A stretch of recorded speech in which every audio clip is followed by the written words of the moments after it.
hambog ng Sagpro Crew. Una sa lahat, gusto kong magpaalam, lalong-lalo na sa'yo. Dahil kahit saan ako mapunta, palagi mong hawak ang puso ko.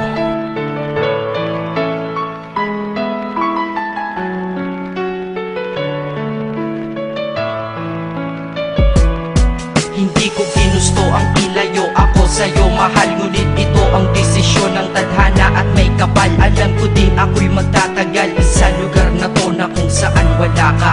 Kaya kulang-kulang ako, hindi lang araw, hindi lang buwan, kundi ilang taon. Tayo ay di magkikita, makakaya ko ba yun? Sa tingin ko hindi ko kaya. Dahil ako'y mamamatay kapag wala ka. Wala ka, nandito sa aking tabi, kaya di na mapigil ang luha. Gusto kitang makapiling, mayakap, mahalikan yun lang di ko pa makuha. Dahil ilang kilometro at milya ang ating distansya at ating pagitan. Pangungulila ko sa iyo, yan ang resulta ng aking biglaang paglisan. Di ito madali para sa'yo, ngunit mas hindi madali ito para sa'kin. At alam ko hindi tayo magkakalapit kahit sa 1,000 dalangin. Nadadama ang lungkot at buot, hinagpis at ang pagkabigo at pasakit. Ngunit gaano ka man kalayo sa aking puso, palagi ka ditong malapit. Inisip ko kung bakit ganito ang langit, nilayo ako sa'yo.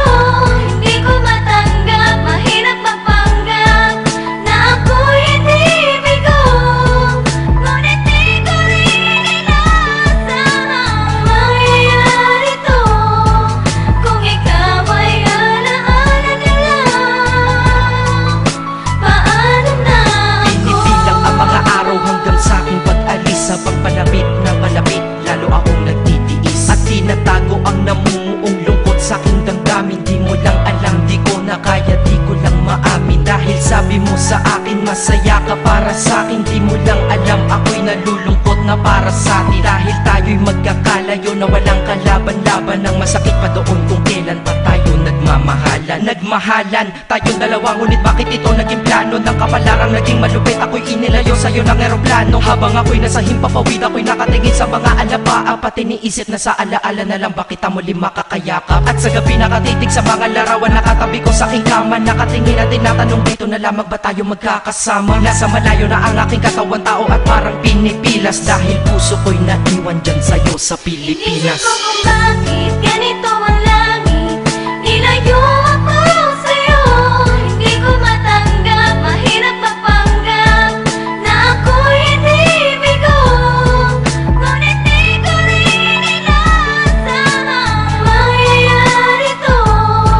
Kung ikaw ay alaala na lang, paano na ako? Pilitin kong tinuti na sa buhay ko'y wala siya, ay parang pilit sinusuot, singsing na hindi kasya. Dahil habang pinipilit, mas sumasakit ng todo. Kaya buhay ko ay parang musikang wala sa tono. Di ba pwede naman magsama ang nagmamahalan? Di ba pwede naman wala na din ang hiwalayan? Di ba pwede naman sa pag-ibig walang hadlang? At pwede ba siya ay ibalik na lang? Walang matarik na bundok, walang karagat ang malalim na aking tatawirin. Maibalik ka lang sa akin, dahilan kung ba't nabuhay sa akin ang pagkasawi ay ang pag-ibig nating tamang nasa oras na mali. At sana wag mo palitan dyan sa puso mo pangalan ng lalaki na nagsabi na mahal kita, paalam at mag-ingat ka palagi. Noong aalis na siya at higit sa lahat, mamimiss kita. Inisip ko kung bakit ganito ang langit, nilayo ako sa'yo. Hindi ko matanggap, mahirap magpanggap na ako'y hindi bigo. Ngunit di ko rin inaasahang mangyayari to. Kung ikaw ay alaala na lang, paano na Paano na ako mamumuhay nito ko sa piling ko ay nawala ang nag-iisang minahal ko? Makasama ko siya ay isa na lang bang himala? Alam ko na sa oras na to ay nakikinig kang pinipigil mo ang pag-iyak. Sige ilabas mo, wag pigilan ang emosyon ng iyong puso na nagkabiyak. Dahil ang alaala natin dalawa ay nag-iwan na sugat na nakamarka. Sino ba naman ang hindi masasaktan kapag nalayo ang taon na mahal ka? Kung minsan naisip ko din na wag nang ituloy ito, nagawa ko na kanta. Dahil malamang pag narinig ko ito, sigurado na maaalala kita. Pero kahit pilitin umiwas sa sitwasyon natin ay kusang bumabalik ang mga nakaraan. Kaya titulo ng kata ko ngayon ay alaala na lang. Dahil sa alaala na lang umiikot ang aking isipan na nalilito. At presensya ng pagmamahal mo sa akin ay dala ko lagi at naririto. Hindi man kita nabigyan ng material yan pero di mo alam may iniwan ako. Ito ang isang bagay na di maluluma, yun ay ang pagmamahal ko sa iyo. Sana pagkaingatan mo yan hanggang sa oras na ikaw ay muli kong balikan. Dahil ipinangako din ako iibig sa puso ko, di ka mapapalitan. Iisip ko kung bakit ganito ang